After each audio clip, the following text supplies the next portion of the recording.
अस्सलाम वालेकुम। मैं इब्रार अहमद मेहर एडवोकेट के एफआईआर का अंदराज करवाने से पहले आपने किन एहतियाती तदाबीर को मद्देनजर रखना है, क्योंकि अक्सर लोग उन एहतियाती तदाबीर को मद्देनजर नहीं रखते या जल्दबाजी कर जाते हैं या गलती कर जाते हैं। उसका खमियाजा उन्हें भुगतना पड़ता है कि मुद्दई का केस खराब हो जाता है और अल्टीमेटली फायदा मुल्जमान को मिलता है, उनकी जमानतें मंजूर हो जाती हैं या वो मुकदमे से बरी हो जाते हैं। अच्छा, सबसे पहली बात तो यह है कि एफआईआर करवाने में जल्दी करनी चाहिए।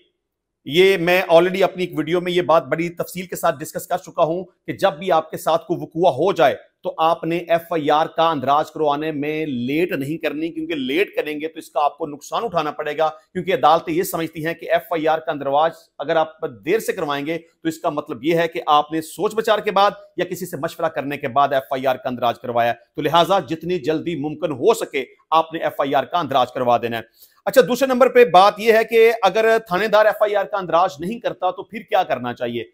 आपने एक दरखास्त थानेदार को दी, वो एफआईआर का अंदराज नहीं करेगा तो आपने फौरी तौर पर एक दरखास्त एसपी कंप्लेंट सेल को देनी है। अगर आपकी दरखास्त पर फिर भी एफआईआर का अंदराज नहीं होता तो आपने जस्टिस ऑफ पीस यानी अपने जिले के सेशन जज के पास अंदराज मुकदमा की एक पिटीशन कर देनी है। तो इस तरीकाकार के ऊपर अमल करके आपकी एफआईआर का अंदराज हो जाएगा।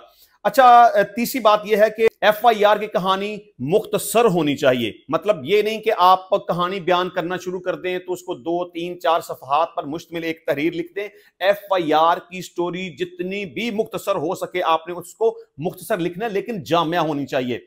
अच्छा जी, 5वें नंबर पे गैर जरूरी लोगों को जो कि वकुआ में शामिल नहीं है उनको एफआईआर में नामजद ना किया जाए। अक्सर ऐसा होता है कि लोगों की कोशिश होती है कि ज्यादा से ज्यादा लोगों को एफआईआर में शामिल कर दिया जाए, क्योंकि वो ये समझते हैं कि ये फलां बंदा है, फलां बंदा है, अगर इसको एफआईआर में शामिल ना किया गया तो ये हमें परेशान कर सकता है, हम मुकदमे की पैरवी कर सकता है। तो इससे आपके केस को कोई फायदा नहीं होगा, आपका केस खराब हो जाएगा। तो लिहाजा आपने कोशिश करनी है कि जब भी आप एफआईआर का अंदराज करवाएं तो सिर्फ जो एक्चुअल स्टोरी है उसको आप बयान करें, जो एक्चुअल मुल्जमान हैं सिर्फ उनका नाम लिखें। ऐसे ही बिला वजह दूसरे लोगों को फंसाने के चक्कर में आप अपने केस को खराब कर बैठेंगे। सिर्फ जिन बेगुनाह लोगों को आप अपनी एफआईआर में शामिल करेंगे उनकी जमानत तो मंजूर हो जाएगी, वो बरी भी हो जाएंगे, लेकिन इसके साथ साथ जो आपके असल मुल्जमान हैं वो भी आपके हाथ से निकल जाएंगे, उनकी जमानतें भी मंजूर हो जाएंगी और वो भी मुकदमे से बरी हो जाएंगे। लिहाजा बेकसूर और बेगुनाह लोगों को कभी भी अपनी एफआईआर में शामिल ना करें। अच्छा जी, इसके अलावा कोशिश करें कि एफआईआर में तमाम मुल्जमान नामजद हों, क्योंकि अक्सर लोग नामलूम मुल्जमान का जिक्र कर देते हैं। चले, ऐसी सूरत हाल बाज दफा बन जाती है कि आपको मुल्जमान के बारे में पता नहीं होता, चलिए कोई बड़ी वजह बन जाए या मजबूरी बन जाए तो एक अलग बात है। लेकिन बाज लोगों का वतीरा यह होता है कि वो जानबूझकर कुछ नामलूम मुल्जमान छोड़ देते हैं, लिख देते हैं कि चले जी बाद में उनका नाम लिखवा दिया जाएगा। लेकिन आपने कोशिश करनी है मैक्सिमम हद तक कि मुल्जमान के नाम एफआईआर के अंदर नामजद हों। अच्छा, इसके अलावा लड़ाई झगड़े या कत्ल का वकुआ हो तो वजह अनाद कभी भी ना लिखें, क्योंकि अगर आपने अपनी एफआईआर के अंदर वजह अनाद लिख दी तो फिर आपको वो साबित भी करनी पड़ेगी।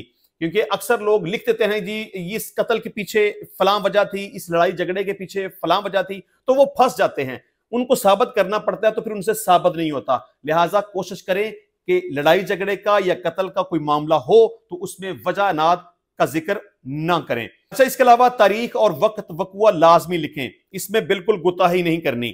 वकुआ कब हुआ, किस महीने को हुआ, किस डेट को हुआ, किस साल को हुआ, किस टाइम को हुआ, किस जगह पे हुआ, इसका जिक्र आपने अपनी एफआईआर के अंदर लाजमी तौर पर करना है।